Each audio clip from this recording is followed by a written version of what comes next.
The Balfour Declaration was a commitment that the British made to the Zionist movement during the fighting of the First World War, wherein Britain undertook to establish a Jewish national home. So the original commitment is in November 1917, when the British promise the Zionist organization that they would support the creation of a Jewish national home if they win the war. And the question is, why did the British make this announcement? You must understand that each of the Allied powers was trying to curry favor with all sorts of ethnic minorities in Europe in order to gain an advantage in the conduct of war.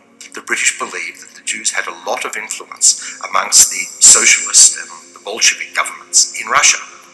And they thought that if they give the Jews what they want, that'll keep the Bolsheviks happy. Now, that, of course, is absurd, because the Bolsheviks weren't in the slightest interested in Zionism. It has also been argued that the British shared a biblical vision of the return of the Jews to the Holy Land. In fact, the decision to issue the Balfour Declaration and to undertake this commitment was a hard-headed decision based on diplomatic and strategic needs. In particular, the British were about to invade Palestine, which was still controlled by the Turks. They wanted the assistance of the Jews in Palestine, and they got that assistance. They wanted the support of the American Jewish community. They got that assistance too. So the Balfour Declaration was a very worthwhile document for the British. There was a guy who had been born in Boston, Massachusetts on December 30th, 1809, a guy by the name of Albert Pike. He was an impressive intellect. He was a Harvard graduate back when it really meant something. He was the master of 16 languages, and he was a despicable son of a... because he openly worshipped Satan. He was part of an organization called the Philatelists. He was the one that converted this Knights of the Golden Dawn to the Ku Klux Klan. And he was the author of a book called Morals and Dogma. It is the most revered text among the Masons.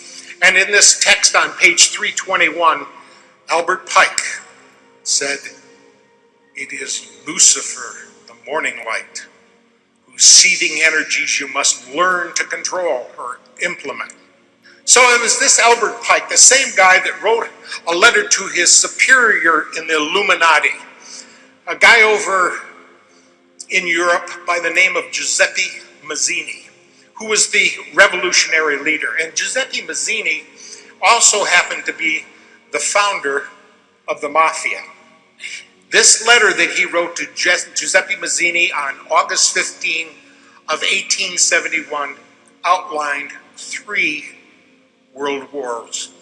And the first of those world wars was to be fomented between the differences between the German nationals and the Brits, and end up with the downfall of Tsarist Russia and the rise of communism. Any of us who studied any history at all knows that's exactly how World War I took place. Then World War II was fomented between the Zionists, between the German nationalists again, and the Brits to bring us in. And in World War II, Israel was to be born, and the Zionists were given power.